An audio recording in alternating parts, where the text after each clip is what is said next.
Les Burundais en exil et ceux restés au pays à travers des informations bien fouillées concernant tous les domaines de la vie du pays. Le magazine Humura Burundi est diffusé sur le web via le site de la RPA www.rpa.bi. Humura Burundi.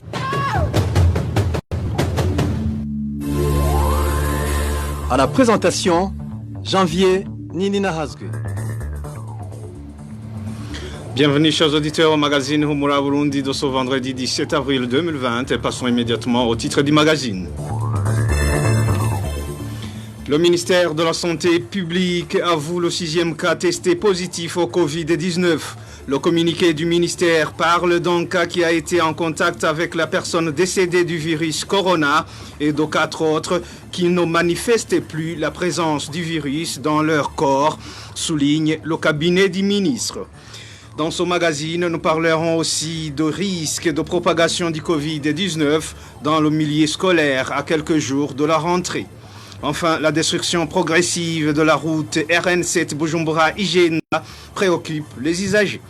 Le développement des titres, c'est dans quelques instants, avec à la présentation Jean-Vianney Nahazwe et M. Steven Yungeko assure la mise en onde.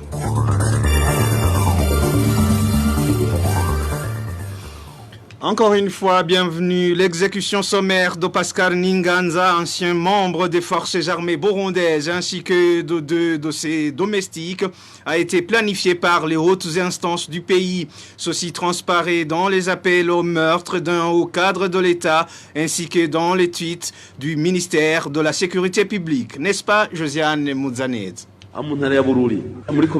Lors de ma descente à Matana, en province Bururi, j'ai dit à la population de m'aider à débusquer Kaburimbo. J'ai même promis une prime de 5 millions à celui qui me l'apportera mort ou vif, ou mieux encore, à celui qui m'apportera sa tête sur un plateau.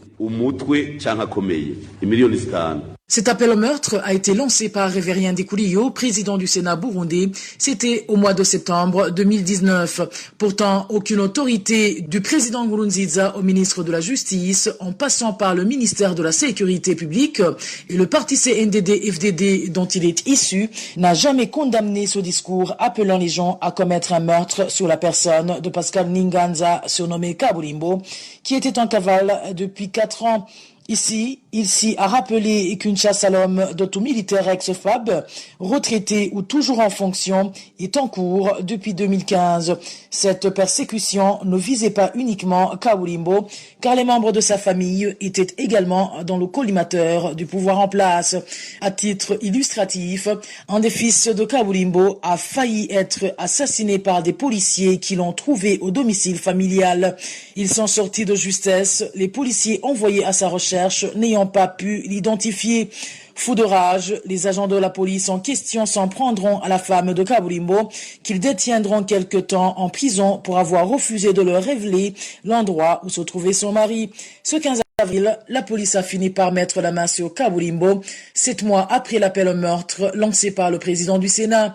Il sera sauvagement exécuté alors qu'il s'était rendu sans résistance, un crime jugé d'exécution extrajudiciaire, vu que lui et ses 2 domestiques avaient déjà été maîtrisés car ligotés.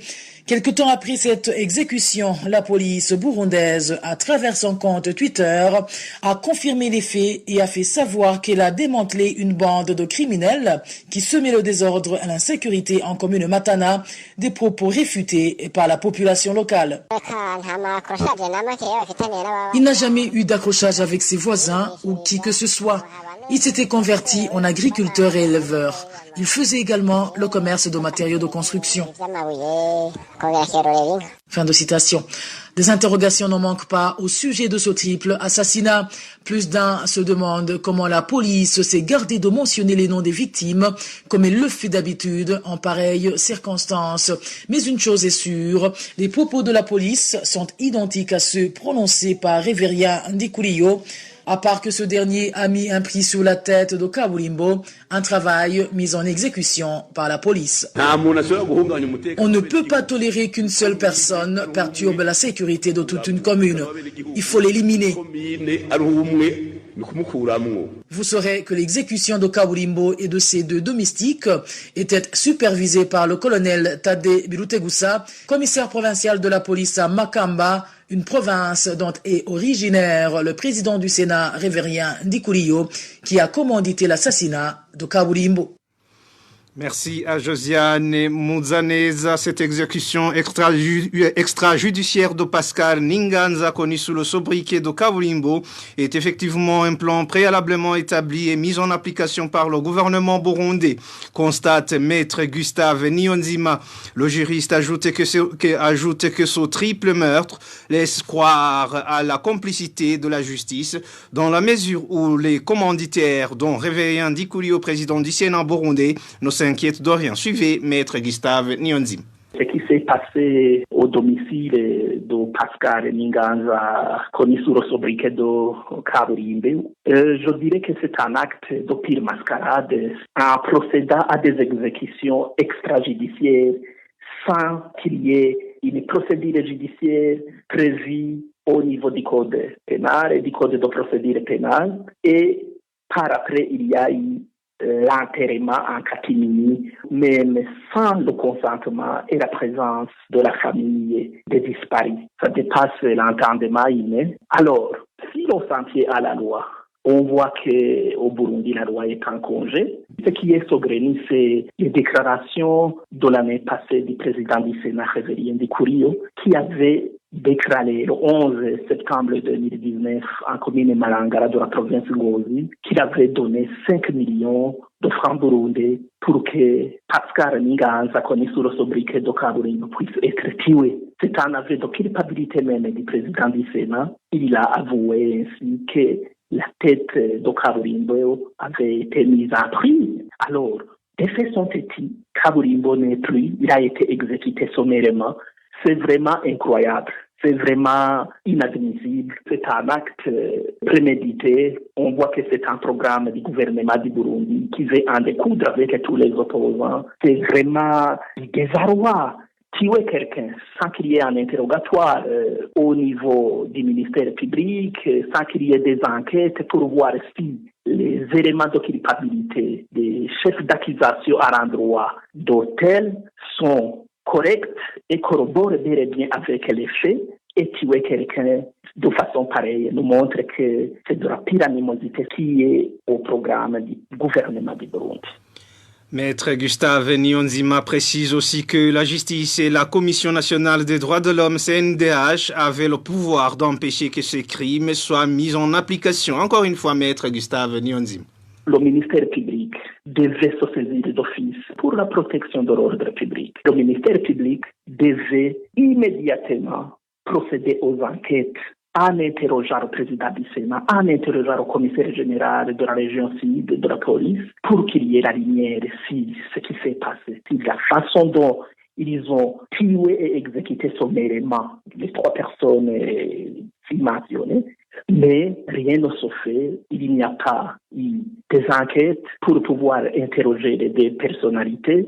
Ça nous montre que le ministère public est à côté du programme du gouvernement. Il en est de même pour la Commission nationale des droits de l'homme, CNDH, qui ne fait rien. En mars, il y a eu des exécutions extrajudiciaires pareilles en commune Mugamba de la province de Burundi. Et en avril, il vient d'y avoir la même chose au niveau de la commune Matana. Mais la CNDH n'a plus de mots. Ça nous montre qu'il y a la complicité avec le gouvernement du Burundi. Donc, on voit que il y a l'anguille sous roche dans cette affaire. On dirait que la loi est en congé au Burundi. C'était Maître Gustave Niyonzima. Emprisonnement ce jeudi de Ferdinand Niyibigila, responsable du parti Sawanya Frodebu en commune Muhuta. Il a été arrêté après une réunion conviée aux militants du parti de cette localité. Le parti Sawanya Frodebu qualifie cette arrestation d'abusive au moment où la réunion a été autorisée par l'administration. Le parti Sawanya Frodebu, via son porte-parole Phineas Nigaba, demande la libération de Ferdinand Niyibigila sans conditions aucune et que tous les partis politiques soient traités de la même manière. Suivez. Hier, dans l'après-midi, président du parti Sanyafrodebo en commune Muhuta de la province de Rumongue, M. Nibigira Ferdinand, a été arrêté arbitrairement par l'ordre du président de la CECI de Muhuta en collaboration avec l'administrateur communal de Muhuta. Il était en train de présider une réunion du parti Sanyafrodebo qui était connu officiellement par l'administration communale parce qu'il avait bien écrit une lettre annonçant cette réunion. Ce qui nous a étonné, après la réunion, le président de la CECI est venu avec des policiers et il a ordonné les policiers de l'arrêter et d'aller l'emprisonner dans la prison de la commune de Muhuta. Pour le parti Sanyafrodebo, nous voyons que c'est une arrestation arbitraire, c'est une arrestation injuste qui est un harcèlement politique, qui veut que le parti Sanyafrodebo ne puisse pas continuer ses activités politiques pour se préparer bel et bien aux élections de 2020. Nous voyons que cet acte-là, c'est un acte ignoble qui vise à terroriser nos militants, à terroriser nos leaders à la base. C'est pour cette raison que nous demandons à ce que notre représentant dans cette commune soit libéré sans condition et qu'il puisse être libre et exercer pleinement ses fonctions politiques sans entrave. En plus de cela, nous voyons que ces derniers jours, il y a des gens qui font des campagnes au niveau des médias, soit disant qu'ils vont voter pour tel ou tel autre parti. Sans être inquiétés, nous n'avons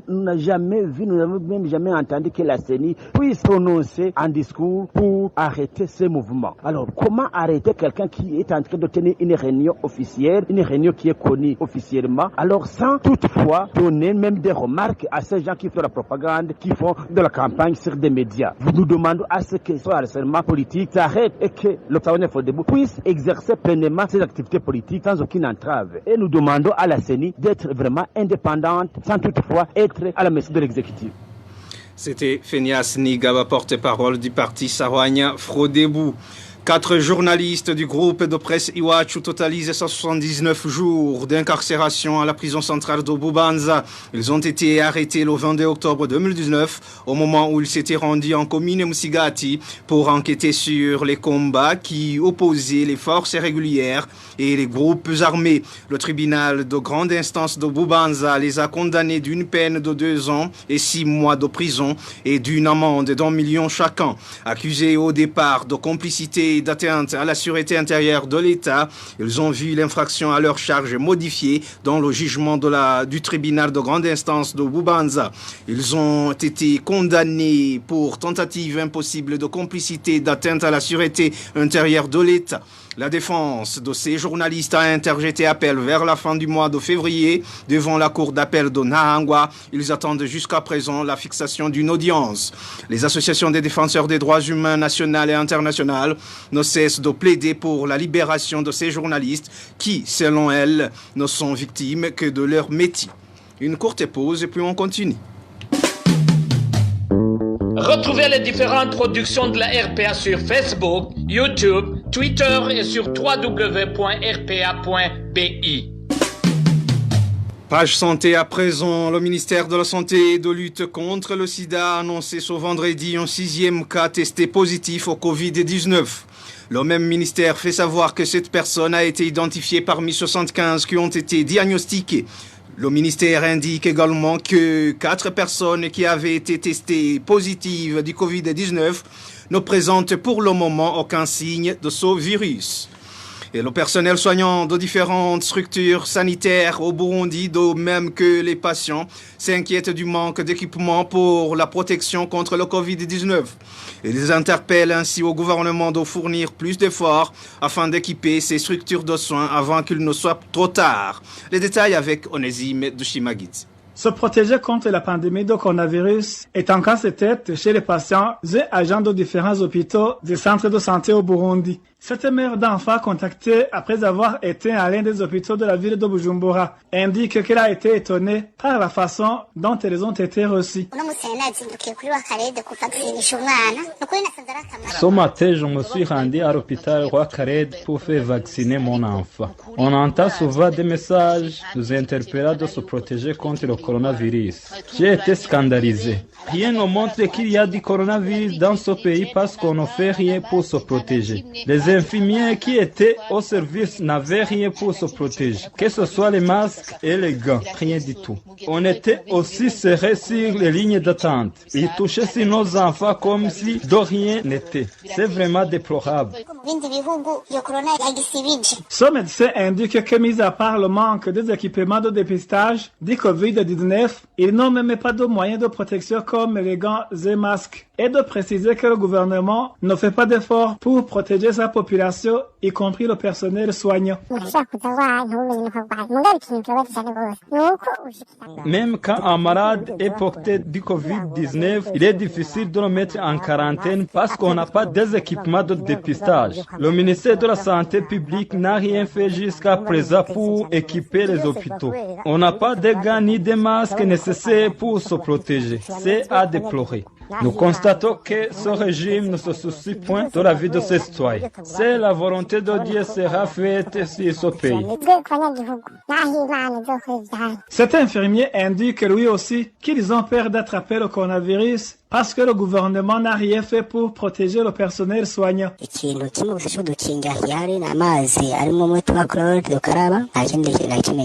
Il indique que mis à part l'eau et le savon pour se laver les mains, il n'y a autre chose pour se protéger et d'ajouter que les gants qui sont disponibles ne sont pas suffisants. Il demande au gouvernement de protéger ses citoyens, à commencer par le personnel soignant. Merci à Onésime Douchimagidze. Parlons toujours du Covid-19, mais cette fois-ci dans le secteur de l'éducation. Aucune mesure supplémentaire n'a été prise pour se protéger contre le coronavirus dans les milieux scolaires du Burundi, si ce n'est que celle de se laver les mains avec du savon. Alors que la rentrée scolaire est fixée le lundi prochain, jusqu'à présent, dans la plupart des établissements, les élèves s'assoient à 2 et plus sur un seul banc pupitre. De même que dans les écoles à régime d'internat où un seul lit est partagé par 2 élèves. Le point avec Walter Kwitzer.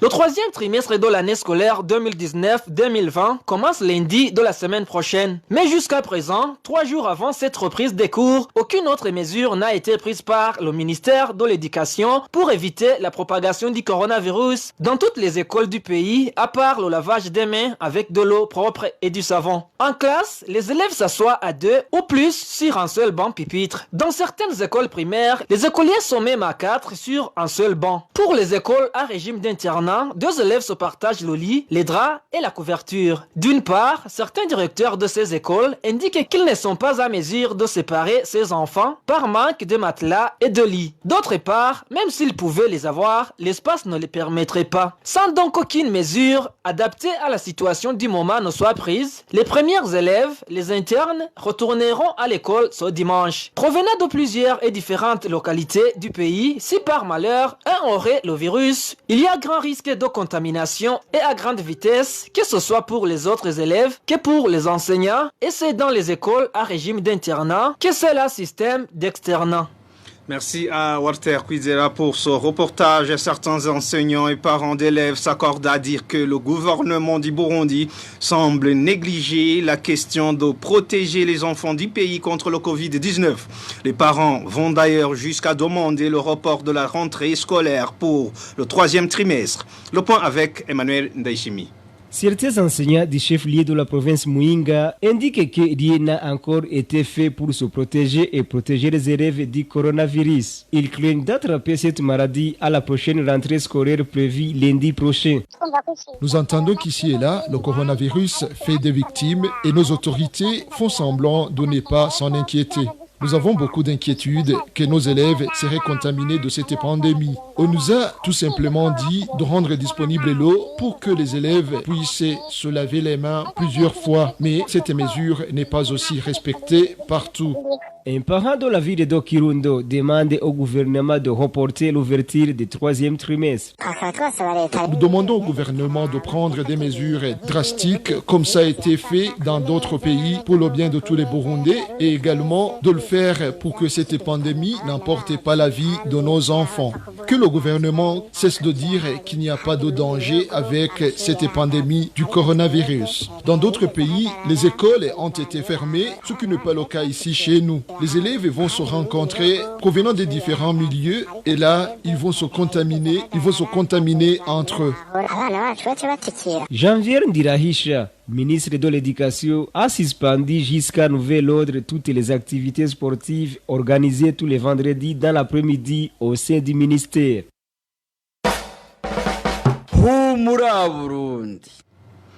La déclaration sortie ce mercredi par le ministère burundais des Affaires étrangères annonçant l'impossibilité d'organiser des élections au sein des missions du Burundi à l'étranger est une exigence de la Commission nationale électorale indépendante CENI.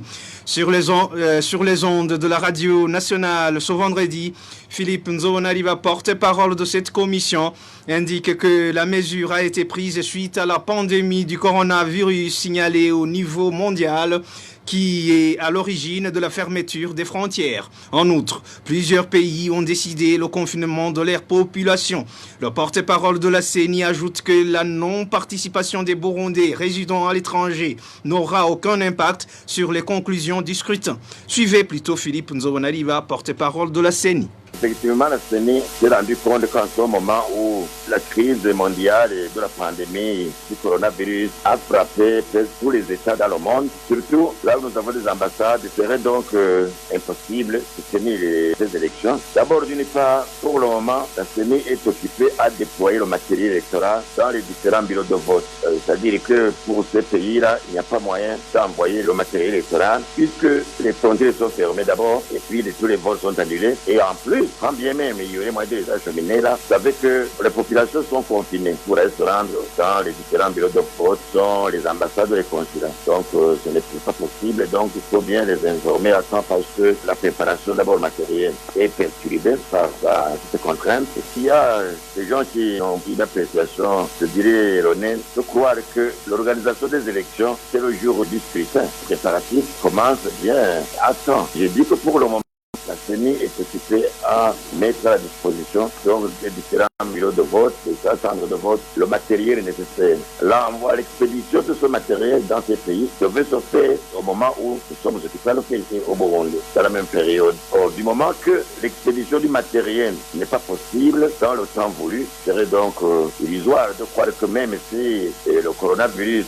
venait à disparaître la veille du 20 mai, tout sera possible d'organiser les élections. Au niveau de l'électorat total, la CENI a enregistré 5 126 351 citoyens qui doivent voter. Nous avons 5 113 418 résidents au Burundi. Il y a donc 12 933 Burundais concernés par ces mesures, ce qui fait que l'impact sur les résultats des élections n'est pas du tout palpable.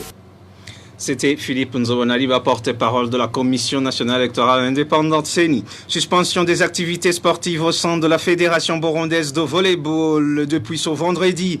Dans la lettre adressée au président des associations burundaises de volleyball, Gordien Irahunda, président de cette fédération, a précisé que cette mesure de suspendre des entraînements et des compétitions a été prise dans le cadre de la prévention contre le Covid-19. Le président de la FBVB a également fait savoir que la reprise des activités sportives est projetée ultérieurement après le constat plutôt de l'évolution positive de la situation sanitaire. Enfin, la route Bujumbura-Igenda, difficilement praticable au niveau du tronçon de sa déviation située chez Ruhara. De nombreux accidents ont été enregistrés sur cette voie à plus ou moins 3 km de la gare du sud de Musaga, à l'endroit communément appelé Bonesh. C'est un reportage signé Éloge Divin Remesh.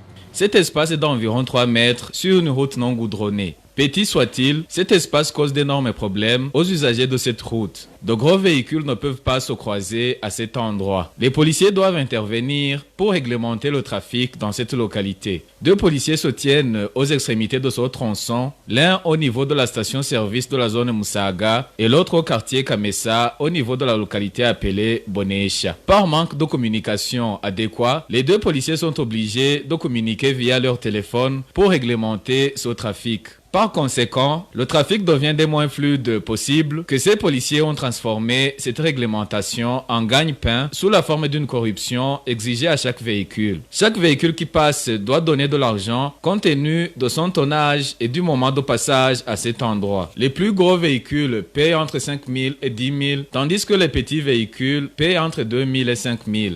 L'humeur et la tâche au poste dépendent de la moisson des policiers. En cas de la bonne moisson, ils abandonnent les postes pour aller se faire plaisir et en cas d'une maigre moisson, ils vont faire la raquette dans d'autres endroits. Dans ce cas, il appartient aux conducteurs de s'occuper de la réglementation du trafic. Les usagers de cette route demandent aux autorités habilitées de réhabiliter dans les brefs délais le pont situé à l'endroit appelé Cheruhara ainsi que d'autres ponts de la zone Musaga se trouvant sur cette route qui sont menacés d'effondrement. Nous avons essayé de joindre l'Office burundais des routes, mais en vain.